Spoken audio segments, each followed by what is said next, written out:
আজকে আপনাদেরকে দেখাবো নতুন ঢাকা। খুব সুন্দর পরিবেশ, ছাত্ররা নিয়ন্ত্রণ করতেছে।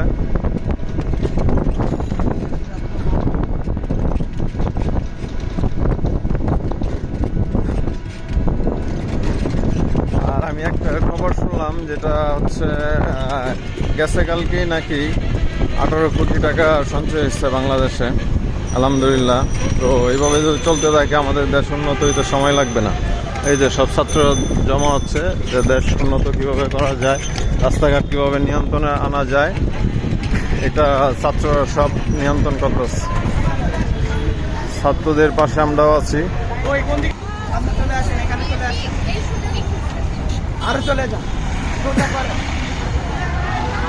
খুব সুন্দর পরিবেশ, ছাত্ররা সব নিয়ন্ত্রণ করতেছে।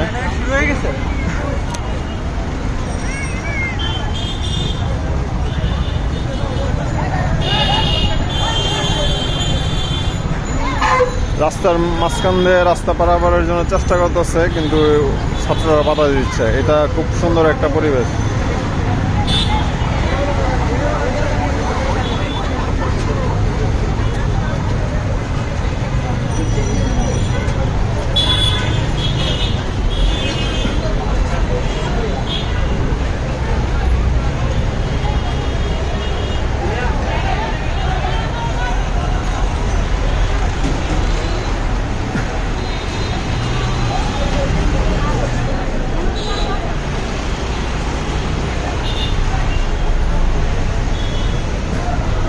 এই যে দেখেন, যারা হেলমেট ছাড়া আইতেছে তাদেরকে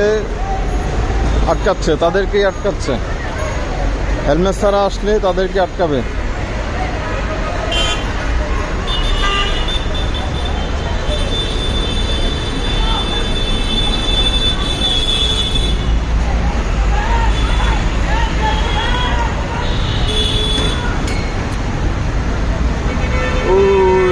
সামনে ছাত্ররা গোল করে দাঁড়ায়া গাড়ি আটকায়া রাস্তার মাঝে যে ময়লা ছিল, ময়লাগুলো সব পরিষ্কার করতেছে।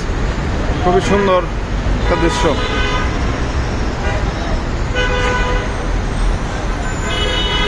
রাস্তার থেকে ময়লাগুলো টুকায়া একজনের হাতে আরেকজন দিচ্ছে, একজনের হাতে আরেকজন দিচ্ছে। এভাবে রাস্তার থেকে সাইড করতেছে ময়লাগুলো।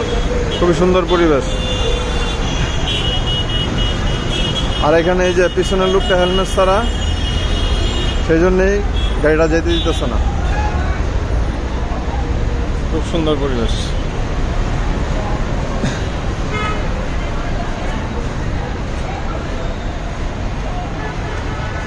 এই যে রাস্তা থেকে ময়লা ঢুকাচ্ছে, ময়লাগুলা কিভাবে সুন্দর করে সাফ করতেছে, কত সুন্দর পরিষ্কার করতেছে ময়লাগুলা।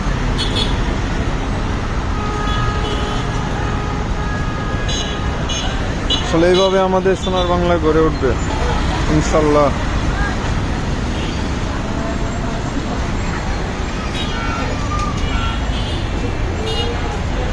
প্রত্যেকটা জায়গায় আপনারা একটু ভিডিওগুলো দেখেন। প্রত্যেকটা ছাত্ররা নিয়ন্ত্রণ করতেছে, প্রত্যেকটা জায়গায়।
প্রত্যেকটা ছাত্ররা নিজেদের দায়িত্বে নিজেদের দায়িত্ব নিয়ে